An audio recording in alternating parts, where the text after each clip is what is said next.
Hi guys, welcome to my channel, The Golden Traveler. I'm Cindy, and today we're going to be talking about cruise versus land vacation.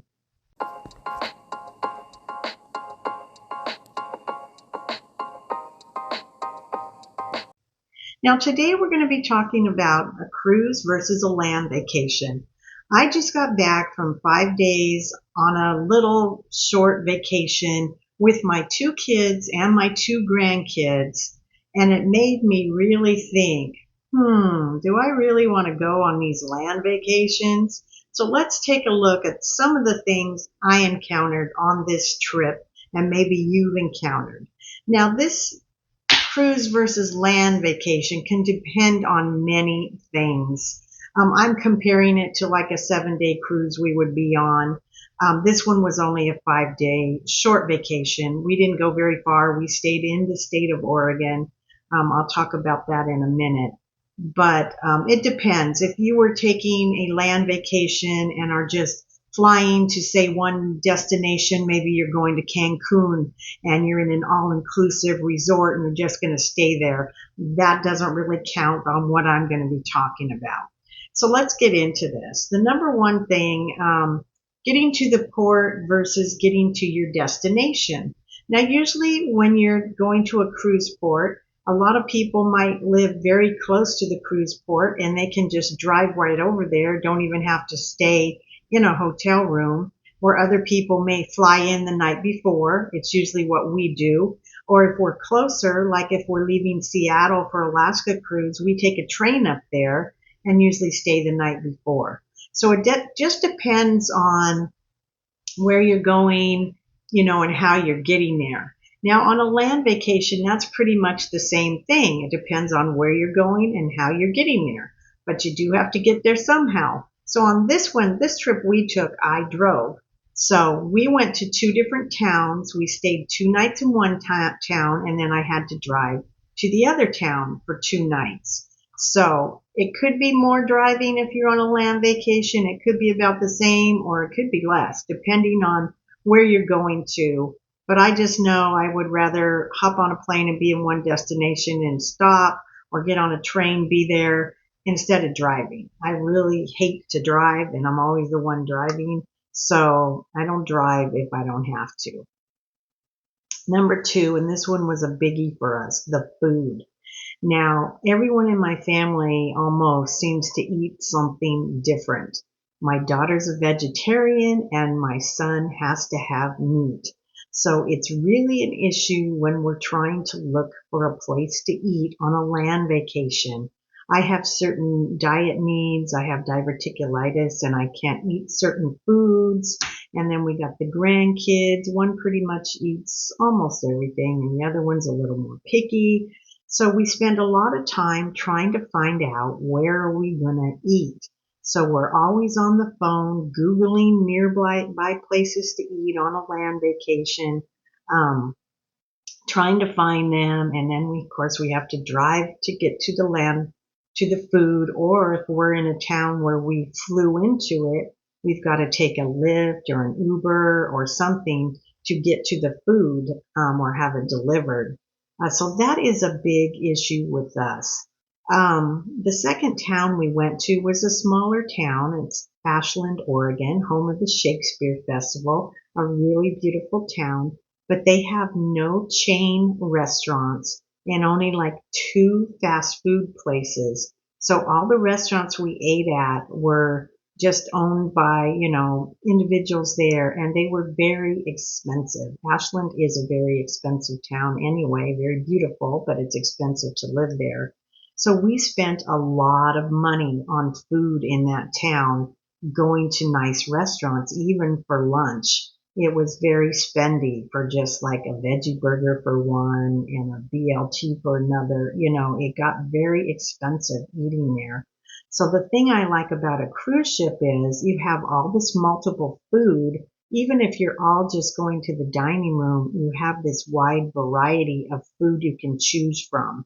And on a cruise, if you don't like what one person's eating, you can go to another place and get what you like, which is what I do sometimes when my son and granddaughter want to go get a hot dog, and I don't eat hot dogs and I don't eat red meat like hamburgers, so I'll just go off and find myself a salad or a slice of pizza or something like that if we're having lunch. So it's a lot easier, I think, on a cruise ship to find the food and not have to be traveling around to different places and spending all this money getting everyone together to eat. So I think in that case, the cruise is better. Number three is entertainment.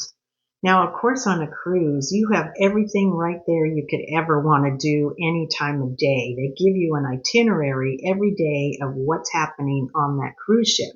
So you never really run out of things to do. There's always something.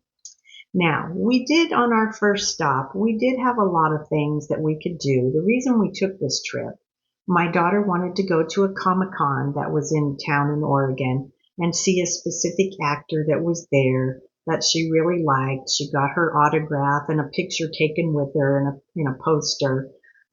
So that's the main reason we went there. Well, the grandkids loved the Comic-Con also, and my son. So we stayed in that town for 2 nights. We had a lot to do in that town. There was a lot of food places there that we could drive to and get, to eat. In fact, we even had a restaurant right on the premises of our hotel.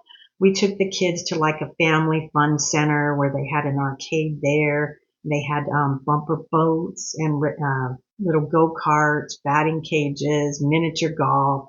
So we had things to do there. We went bowling one night, and there was an arcade also in there. We went to a nearby mall because we don't have a mall in our town where we live. So we had a lot of things to do there. But our next town we went to, Ashland, Oregon, there wasn't much to do.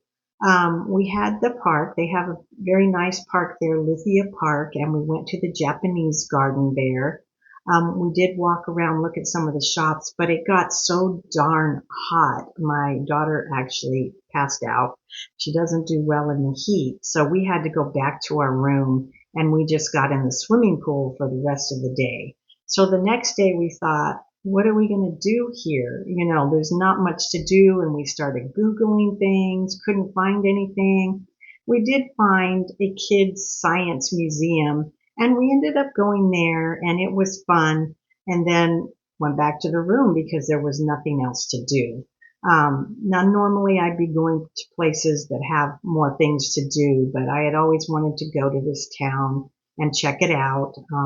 I actually thought it was going to be more than what it was. But it was a very beautiful town. I'm glad I went. But land vacation, you just have to spend time looking for your entertainment, or you can be very expensive entertainment, like if you go to Disneyland. We're looking at planning a trip to Disneyland and Universal Studios, which is going to cost a fortune. I started comparing this to a cruise, and I thought, oh my gosh, a cruise is so much cheaper than this with everything included in it. So the next thing is transportation. Now this depends on where you're going. Again, if you're flying in somewhere, then you have to take like an Uber, a taxi, a Lyft to your hotel. Then you have to get transportation to your cruise port. The same thing if you're on a land vacation. Just for example, if we're going to do the Disneyland and Universal, I could drive there, but it would take me 2 days. I really don't want to do that. I don't like driving anymore. We can fly there. It's going to cost a lot for all of us to fly. And nowadays, the planes, they don't go direct flights. So you're on like an 8-hour flight that would take 2 hours to get there, which is crazy. But then once we get there, we're at the airport. We're going to Universal. Then we have to get a taxi or Uber or something to our hotel room, and then one to Universal, then back. And the same then going to Disneyland, we'd have to get transportation there. We're on a cruise ship. You're just on that cruise. It's taking you to the various ports. You don't have to worry about getting extra transportation. You're just on that. You get off and look at the port and come back on the ship. So in that case too, I think a cruise is much better because you're not getting a taxi, getting a Lyft, trying to find rides all over the place, which can be very annoying. The expense. Now, again, this depends on where you're going on a cruise or a land vacation. I'm sure one could be more expensive than the other depending on where you go. But the expense again is things like if you're on a land vacation, you're paying for the transportation, you're paying for the food, you're paying for the entertainment. Where on the cruise ship, it's all included in one price. So you have to weigh that out and look at it. Where are you going? How much is that going to cost? Like if I look at a 7-day cruise versus like a week at Disney and Universal, the cruise is cheaper. So it just depends where you're going and what you're doing. Now, packing. And when we go on a 7-day cruise, the first thing we do, get to our cabin, we unpack everything, put everything away, and we're set for the week. We don't have to do anything, except for the last night, pack up again. But it's all, our clothes are hung up, our toiletries are put away, and we're ready just to relax. We're on a land vacation, especially if you're going from place to place, you can't really do that. Like on this vacation we went to, we were 2 nights in one place. So of course I'm not going to unpack everything and hang everything out and then pack it back again. So we basically lived out of our suitcases, except for some bathroom toiletries we put out. And then, pack again, go again, load up the car. So in that case, I think a cruise is better for that too, unless you're taking a short 2 or 3 day cruise. It just depends, but I usually don't take those anymore. I used to when we first started cruising, but it's too hard for us to get to a cruise port. It's not worth it to just cruise for a couple days. So we do take at least a 7-day cruise, and I like to just unpack, be done, relax for the week instead of packing, going, unpacking, packing, going back, to different places. So there again, I like a cruise for that reason. Not feeling rested. Now this could be on a cruise and on a land vacation, because sometimes I don't feel very rested on a cruise, which I should, but again, I'm with my son and granddaughter and they're kind of go, go, go. And usually I keep up with them. Sometimes I'm just like, okay, I'm done. I'm going to the cabin. But also on a land vacation, if I'm with my grandkids and, we're trying to keep them entertained. So we're going from place to place, driving from place to place, or we have to get a taxi, go to place to place. So I feel like it could be more tiring on a land vacation, because at least on a cruise, when you have sea days, you can kind of relax, take it easy, just lay by the pool, just go sit and do some trivia or something like that. So in conclusion, I myself find that a cruise is so much better than a land vacation. What do you think about that? There's just, you don't have to hassle with anybody not knowing where they want to go and what they want to do, what they want to eat and everything. There's so many things on the ship. If one doesn't like this entertainment, they can go to another venue, or if they want to come back to the room and rest, they can.